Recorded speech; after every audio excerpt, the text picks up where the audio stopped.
Now to schools and a flashpoint issue, how to teach and discuss race in America's classrooms. Tonight, we look at our children's history lessons and the curricula at the center of controversy. Here's ABC's Janae Norman.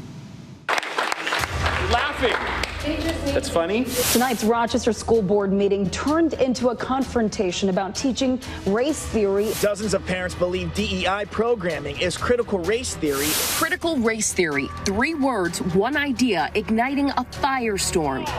With kids going back to school amid a painful racial reckoning, efforts to push for a more critical look at our nation called unpatriotic by opponents. They want to teach that America is bad, and they want to indoctrinate our kids. But despite passionate pleas from parents for and against CRT, the historians and educators we spoke to agree that CRT, a higher education coursework, isn't being taught in classrooms. Instead, the term has become shorthand for the debate around diversity and equity initiatives in schools. What is CRT? It began in law schools in the late 1970s.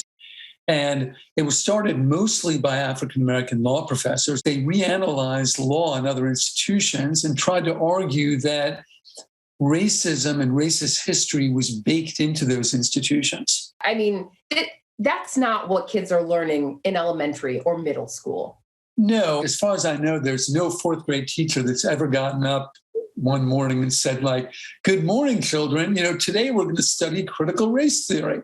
But in some districts, perspectives borrowed from CRT have been shared and discussed. States like Nevada, California, and Nebraska moving to include what they call culturally responsive materials in their curriculum. And Washington State recently requiring ethnic studies materials, which reflect the perspectives of people of color, to be available in K-12 schools.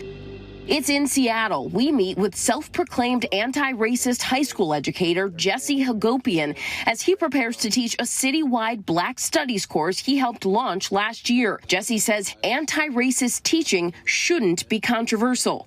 Students need to be able to understand the many different causes of structural racism and to be able to question, to talk back to their textbooks. If kids are starting to have these conversations in school, they are learning how to have civilized conversations in which they are disagreeing, but working through those. They're talking about it in the hallways. They're talking about it on the school bus. And the question for educators is, are we going to allow those conversations to come into the classroom and have safe and structured conversations that provide historical context? But in Loudoun County, Virginia, AP government teacher Monica Gill says this approach is creating a divide among students. They're being encouraged to discriminate against each other. They're being encouraged to look at each other as oppressed or oppressor based on skin color. And this is no way to do education. She's not alone. Those concerns reaching the halls of state legislatures. 8 states enacted laws this year to regulate classroom instruction centered around race, and similar bills have been proposed in several other states. Some want to teach New Hampshire children that America is a hateful place with a hateful history.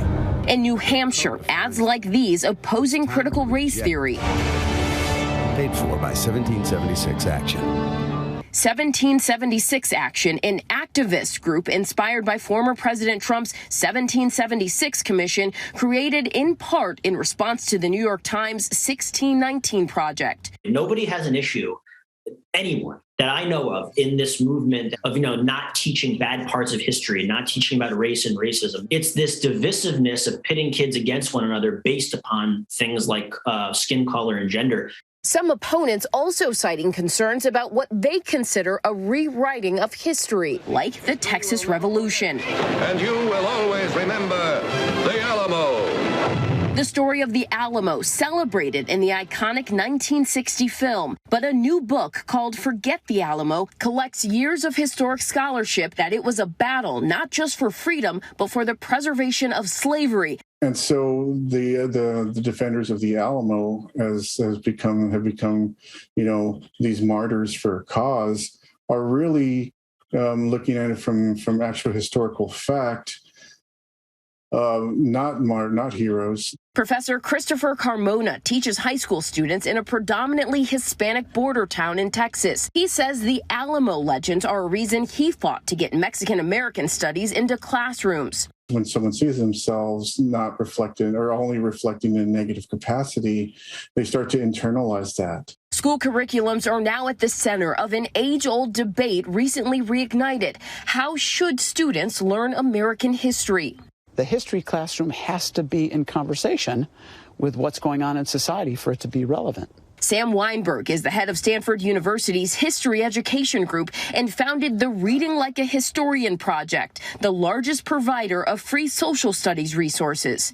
Our history curriculum is a curriculum where students learn the past, not because they're spectators to it, but because they have an opportunity to engage in its remaking. And how do you do that?